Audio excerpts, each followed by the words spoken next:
오늘을 살아가는 묵상 시간입니다. 오늘 본문 말씀 요한복음 12장 20절과 21절 말씀입니다. 명절에 예배하러 올라온 사람 중에 헬라인 몇이 있는데 그들이 갈릴리 벳세다 사람 빌립에게 가서 청하여 이르되 선생이여 우리가 예수를 뵙고자 하나이다 하니. 우리는 신앙생활을 하면서 내가 좋아하는 것과 하나님이 좋아하시는 것이 달라서 참 많은 어려움을 겪을 때가 있습니다. 예를 들어 내 생각에는 이번 프로젝트가 이번 직장이 이번 사업이 잘 되면 좋겠는데 하나님의 뜻은 그렇지 않을 때가 있다는 거죠. 그런 경우 우리는 정신적으로 참 많이 힘들어하게 됩니다. 어떤 때에는 절망에 빠지기도 하죠. 또 부부 사이라도 서로 좋아하는 것이 참 다를 때가 있잖아요. 어떤 집의 남편은 스포츠를 보는 걸 좋아하고 또 아내는 드라마를 보는 걸 좋아합니다. 이럴 때 부부는 어느 정도 서로 맞추어서 살 수밖에 없는 것이죠. 그러나 너무 중요한 문제에 있어서 차이가 있을 때에는 어느 한쪽이 희생을 할 수밖에 없습니다. 서로의 의견 차이 때문에 겪는 갈등과 고통은 우리 인간 사이에서도 있지만 하나님과 우리의 사이에도 있는 문제입니다. 더욱이 이것은 예수님과 하나님 아버지 사이에 있는 문제였습니다. 그러나 예수님은 언제나 아버지의 뜻을 자신을 처복종시키는 자리로 가셨다는 겁니다. 예수님께서는 예루살렘에 입성하시고 난 후에 어떤 헬라인들이 예수님을 찾아오게 되었습니다. 이때의 헬라인들은 세계적으로 지식인을 대변하는 사람들이었죠. 드디어 예수의 소문을 듣고 이방인들인 헬라인에게도 그런 소문이 퍼지게 되어서 그들 또한 예수님의 가르침을 받고자 예수님의 제자가 되고자 예수님을 찾아온 것이죠.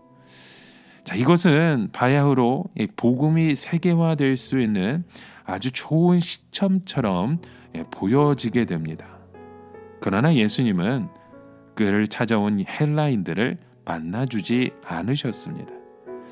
그 대신에 한 알의 밀알이 땅에 떨어져 썩지 아니하면 한 알 그대로 있고 땅에 떨어져 썩으면 많은 열매를 맺으리라라는 그런 알쏭달쏭한 말씀만 주셨을 뿐이죠. 여기서 우리가 알아야 될 것은 그 당시에 세계적으로 가장 지식이 있는 사람들 헬라인이었습니다. 그래서 일단 헬라어로 말할 수 있는 연설을 할 수 있는 사람이라면 대단한 지식인으로 통했죠. 그리고 헬라인과 유대인들은 그 사이가 별로 좋지 않았습니다. 왜냐하면 이 당시 웬만한 도시에서 상권을 가지고 경쟁을 하는 사람은 언제나 헬라인과 유대인들이었기 때문입니다. 그런데 헬라인들 중에서 몇 사람이 예수님을 찾아온 겁니다. 그런데 벌써 헬라인들은 예수님을 만나는 방식 자체가 점잖았습니다. 우선 빌립을 만나서 자신들이 예수님을 만나고 싶다는 뜻을 전하자 빌립과 안드레가 예수님을 만나서 이러이러한 헬라인들이 예수님을 만나 뵙고 싶어 합니다 라는 뜻을 전합니다. 자, 이때 예수님께서 요한복음 12장 23절의 말씀에 보면 예수께서 대답하여 가라사대 인자의 영광을 얻을 때가 왔도다 라는 말씀을 주십니다. 자, 저희가 이 말씀만 들으면 예수님이 드디어 이 유대인의 범위를 넘어서 세계적으로 유명해지게 되었구나라는 그런 뜻으로 생각하기 쉽습니다. 그러나 유감스럽게도 예수님의 말씀은 그런 뜻이 아니었죠. 이것은 예수님 자신이 죽을 때가 다 된 것을 두고 말씀하는 것입니다. 그러나 놀라운 것은 예수님은 단 한 번도 이 자신의 죽음을 비참한 것으로 말씀하신 적이 없다는 사실입니다. 예수님은 자신의 죽음을 너무나도 영광스러운 것으로 말씀하십니다. 한번 여러분 생각해 보시죠. 예수님이 예루살렘에 입성하셨을 때 그의 제자들은요 굉장히 흥분되고 들뜰 수밖에 없는 그런 분위기였습니다. 예수님께서 예루살렘에 입성하신 때가 예수님의 인기가 절정에 있었잖아요. 또한 상당히 많은 유대인들이 예수님을 맞으러 나와서 호산나 다윗의 자손이여라고 소리를 지르며 환영했고, 이제는 드디어 이 외국인들까지 예수님을 찾아와서 만나 뵙고 제자가 되고 싶다는 의사를 표명했기 때문입니다. 이제 예수님은 드디어 국내외적으로 유명하신 분이 된 것이죠.